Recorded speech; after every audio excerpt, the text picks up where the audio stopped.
hotheads, I'm Henry, and this is Blaze the Roof. This week, we're reviewing a sauce named Sauce Leopard 7th Reaper. The company is called Sauce Leopard LLC. It was founded by Sean Goodwin, who is a Denver-based musician and entrepreneur who had a love of cooking and turned to making hot sauce during the pandemic. Story we've kind of heard a lot recently. The city it's out of is Denver, Colorado. Few interesting facts about Denver. It gets about 56 inches of snow annually. The average high in July is 88, which is very nice compared to what's probably going to be in Texas this year. It was founded in 1858. Denver is the third capital of Colorado.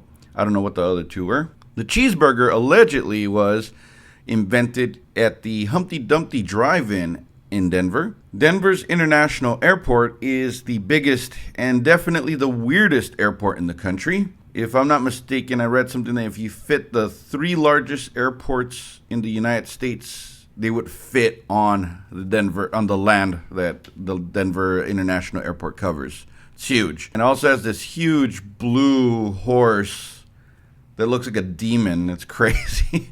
There's a lot of weird shit in that airport. The Denver Mint is the largest producer of coins in the world. Famous people from Denver include Trey Parker, co-creator of South Park, the lovely Pam Grier, comedian I don't find that funny and has become extra conservative as of late, Tim Allen, Kristen Schaal she's been in so many things.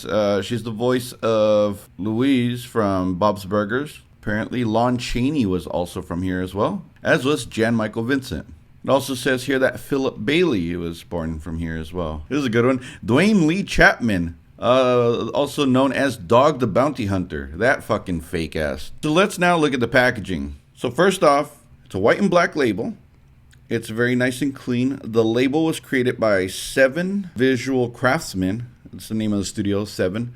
And this one's called the 7th Reaper, which might be why it's called that. It is a red chimichurri sauce. Chimichurri is just like a condiment that originated in like South America, primarily Argentina. Just a collection of like pepper flakes, garlic, oil, and other chili peppers. So it's got the Reaper in cowboy gear with it looks like a whip with a Reaper at the end of it. The horse has smoke coming out of its nostrils. On the heat scale, it says it's got like probably about a 7, looks like. And then from what it says here is, maybe this explains why it's called 7th Reaper. So it says, from the charred depths of hell, a crack from the flavor whip rings out across the plains. The 7th Reaper, inspired by an Argentine red chimichurri sauce, is a celebratory union between Sauce Leopard and 7. This frighteningly delicious sauce is ideal on a scorched carcass fresh off the grill, but also prime on sandwiches, tacos, shrimp, eggs, or dare we say in a Bloody Mary. Looking at the ingredients, we see that it has distilled white vinegar, tomato puree, grapeseed oil, jalapenos, red wine vinegar, water, organic vegetable stock, tomato paste, red bell pepper, honey, parsley, garlic, white onion, green onion, lemon juice, cilantro, Carolina Reapers, salt, oregano, and spices. So included in the vegetable stock was celery, and so I haven't done celery before, so let's talk about celery. It is native to the Mediterranean. They were used as flowers to award the winners of the ancient games in Greece. A Scotsman named George Taylor is the person responsible for introducing celery to America.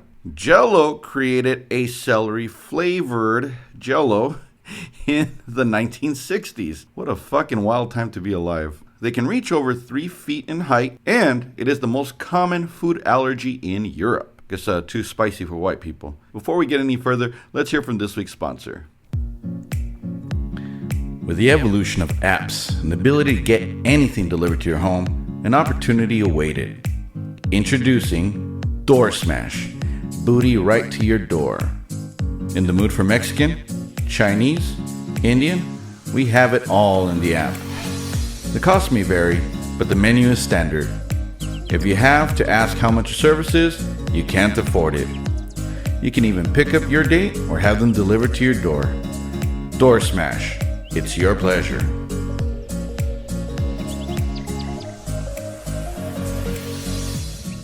Now for the moment of truth. All right, so it is dark red. I mean, it has a lot of tomato in it, so assume it kind of tastes a little bit like another pasta sauce, like last week's. It's clocked in at 59,000 SHUs. There you go. Cheers.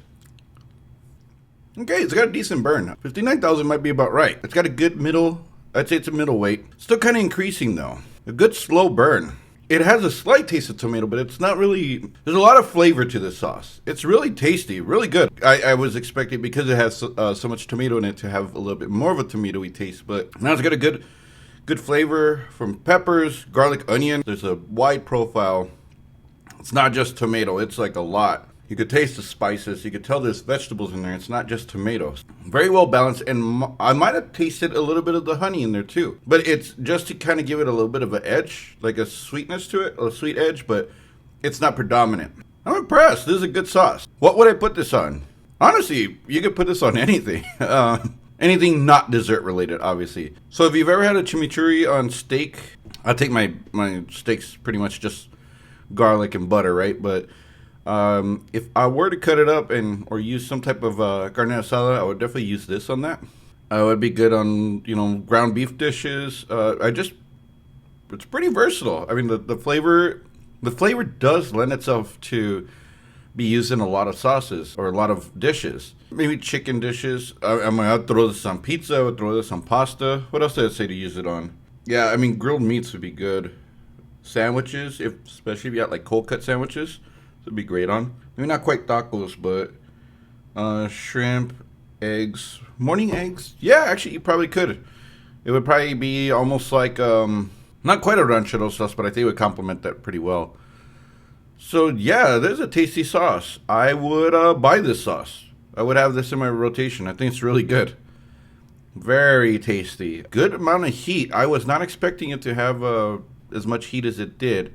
All right, good job, Sauce Leopard. I'm kind of now curious what else you're making. This one was a very good sauce. Very, very nice balanced flavor, so I like that a lot. Next week, I'll be reviewing a sauce from a seafood restaurant out of Brooklyn named the Krabby Shack, and it's their zesty lemon pepper sauce. Until then, I'm Henry, and remember, spice up your life. Take care.